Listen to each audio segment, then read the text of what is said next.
Pada kesempatan kali ini saya akan menyampaikan diseminasi saya dalam mengikuti diklat daring masif dan terbuka atau DIDAMBA Angkatan 9 yang diselenggarakan oleh P4TK IPA.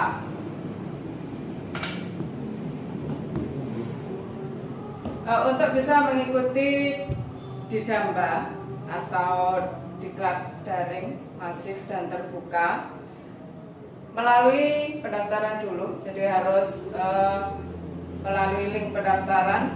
Nah, ini pendaftarannya harus registrasi dulu, jadi registrasi dulu melalui teman IPA, registrasi ke DIDAMBA. Nah, jika sudah bisa registrasi, baru bisa mendaftar untuk mengikuti DIDAMBA. Nah, setelah mendaftar, kemudian akan diseleksi dari pendaftarannya itu, kemudian baru akan diumumkan.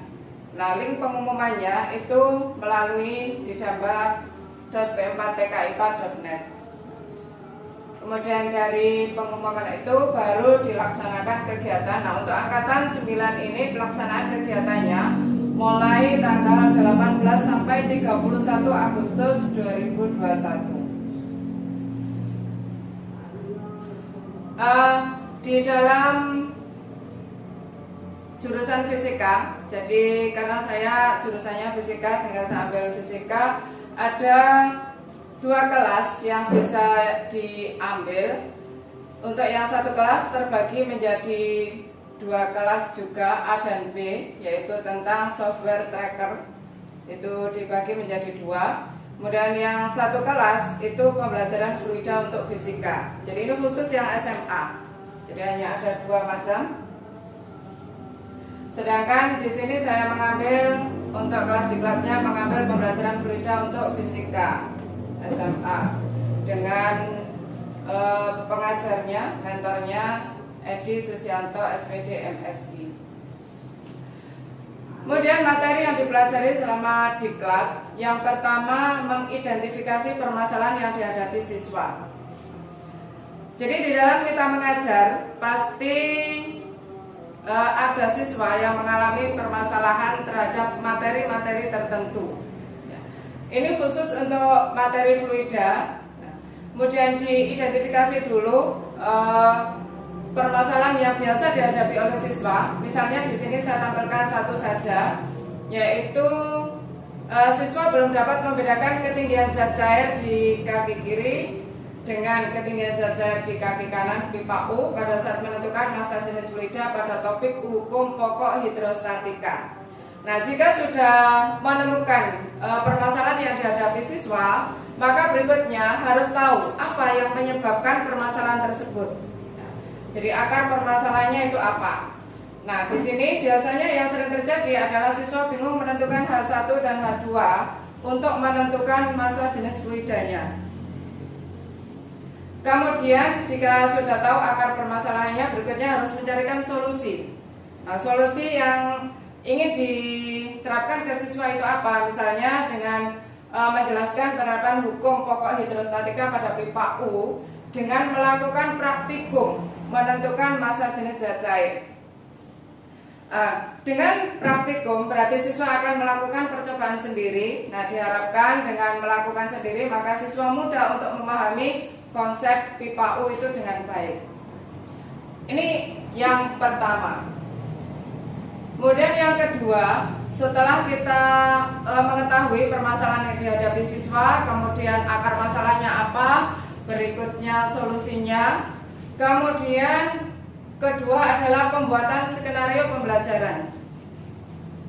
Jadi berikutnya harus dibuat skenario pembelajaran. Untuk skenario pembelajaran yang awal itu sama semua ya, yang biasa kita lakukan kita buat di RPP.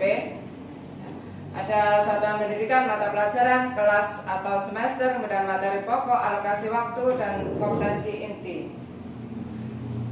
Kemudian kompetensi dasar dan indikator pencapaian kompetensi. Nah, di sini harus langsung dipecah sendiri-sendiri. Kompetensi dasar 3 karena ini diambil yang fluida statisnya, berarti kompetensi dasar 3.3 menerapkan hukum-hukum fluida statik dalam kehidupan sehari-hari. Nah, kita harus tahu untuk materi ini apakah siswa itu sudah memahami dasarnya, karena ini di SMP itu sudah diajarkan untuk materi fluida statis. Jika guru itu merasa SMP itu siswa sudah benar-benar memahami, maka bisa langsung masuk ke IPK kunci. Tapi jika guru merasa siswa perlu dijelaskan kembali, maka untuk membuat IPK-nya harus dimulai dengan IPK penunjang. Jadi sebelum masuk ke IPK kunci harus membuat IPK penunjang. Misalnya adalah dengan menjelaskan kembali bunyi hukum pokok hidrostatika, kemudian menentukan tekanan hidrostatika. Kemudian IPK kuncinya, nah kita berdasarkan kompetensi dasarnya, yaitu menerapkan hukum-hukum fluida statik dalam kehidupan sehari-hari. Nah, maka IPK kuncinya kita bisa ambil menerapkan hukum pokok hidrostatika pada permasalahan kehidupan sehari-hari. Ini adalah IPK kunci. Sedangkan ini penunjangnya sebelum masuk ke sini. Karena biasanya siswa itu sering sudah lupa materi yang diajarkan di SMP, maka diharapkan tetap ada IPK penunjang, artinya dijelaskan ulang secara sekilas untuk IPK penunjangnya. Ini untuk kompetensi dasar 3. Kemudian berikutnya kompetensi dasar 4.3. Merancang dan melakukan percobaan yang memanfaatkan sifat-sifat fluida statik. Berikut presentasi hasil percobaan dan pemanfaatannya. Kemudian dibuat IPK-nya. Nah, untuk membuat IPK harus benar-benar memperhatikan kompetensi dasarnya. Di sini kompetensi dasarnya yang pertama adalah merancang, kemudian melakukan, nah baru kemudian presentasi. Berarti minimal ada 3.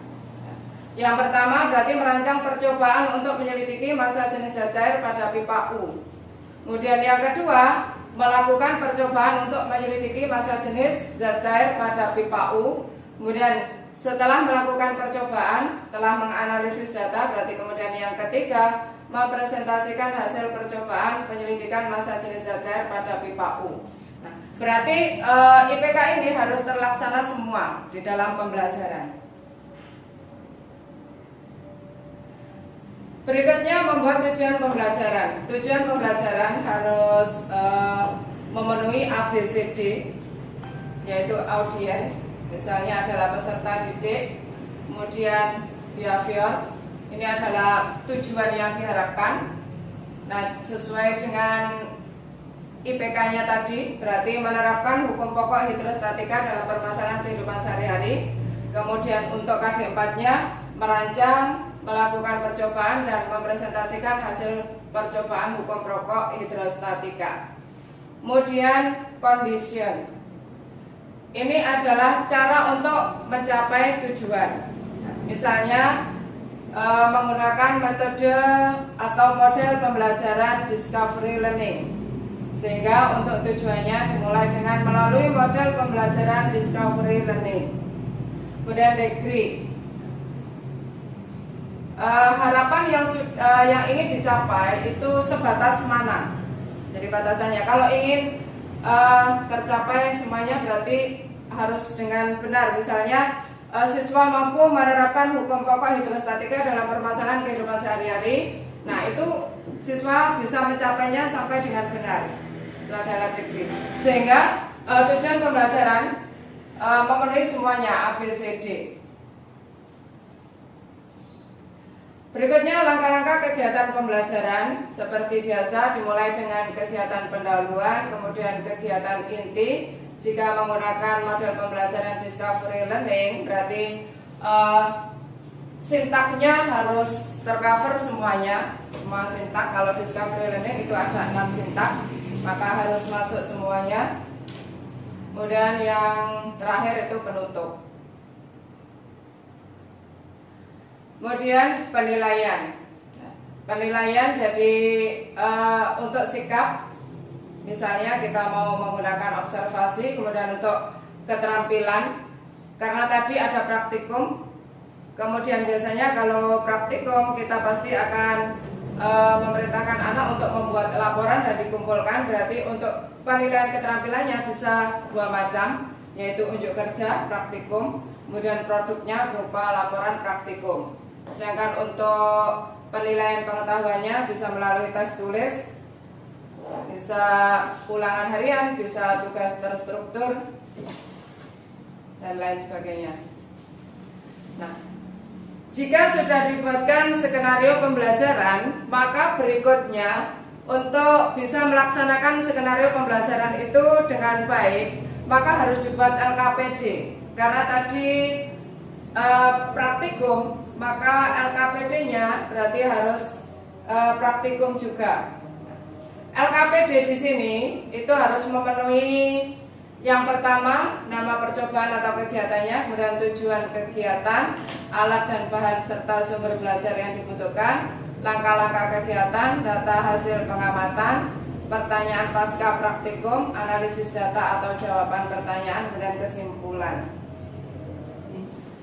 Ini adalah contoh LKPD yang harus dibuat untuk melaksanakan skenario pembelajaran tadi,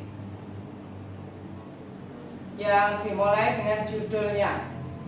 Jadi pertama itu judul dari percobaan yang akan dilakukan, kemudian membuat tujuan percobaan, kemudian alat dan bahan ditulis semuanya secara rinci, kemudian langkah-langkah kegiatan. Nah, langkah-langkah kegiatan ini berarti langkah-langkah dalam melakukan percobaan menggunakan pipa U, kemudian membuat tabel data hasil pengamatan. Berikutnya membuat pertanyaan pasca praktikum yang harus dijawab oleh siswa setelah melakukan praktikum. Nah, kemudian analisis data dan kesimpulan ini berarti menunggu anak-anak setelah melakukan praktikum. Nah, ini adalah LKPD yang dibuat untuk menunjang pelaksanaan skenario pembelajarannya tadi.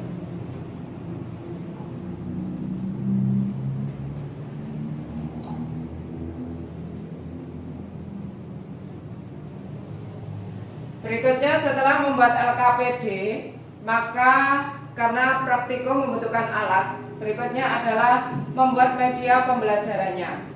Nah, di dalam membuat media pembelajaran terdiri dari nama media pembelajaran, kemudian fungsi dari media pembelajarannya, desain media pembelajaran, cara penggunaan dan manfaat bagi guru dan siswa. Ini adalah contoh media pembelajaran yang sudah dibuat, yang ada di LKPD tadi.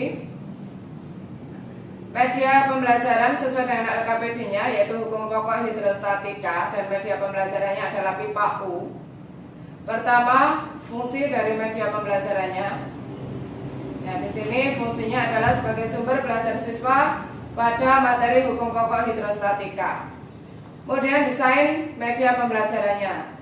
Jadi alat yang akan dibuat itu seperti apa, itu harus didesain, kemudian baru dibuat. Kemudian untuk membuatnya, jika tidak ingin melibatkan siswa, artinya guru membuat sendiri semuanya, berarti sejumlah kelompok yang akan praktikum. Tapi jika ingin memberdayakan siswa, maka harus dibuatkan cara pembuatannya, misalnya berupa video cara pembuatannya, supaya siswa dapat membuat seperti yang dikehendaki oleh guru. Kemudian berikutnya cara penggunaan, berarti penggunaan alat yang sudah dibuat itu. Kemudian yang terakhir adalah manfaat bagi guru dan siswa. Jadi media pembelajaran yang dibuat tadi, manfaat bagi guru itu apa, kemudian bagi siswa itu apa. Ini adalah contoh cara pembuatan media pembelajaran.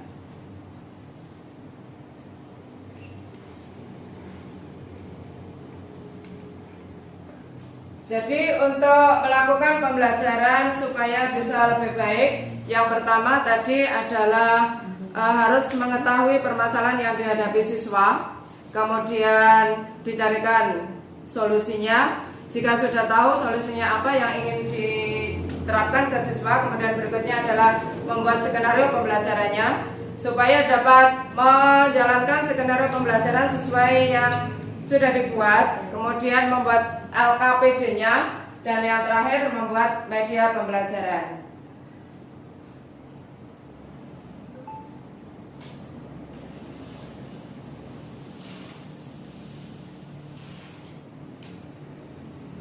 Demikian tadi yang bisa saya sampaikan. Ini adalah hasil dari diklat yang saya ikuti di dalam Didamba. Semoga ada manfaatnya bagi Bapak Ibu Guru. Sekian, terima kasih dan saya akhiri. Wassalamualaikum warahmatullahi wabarakatuh.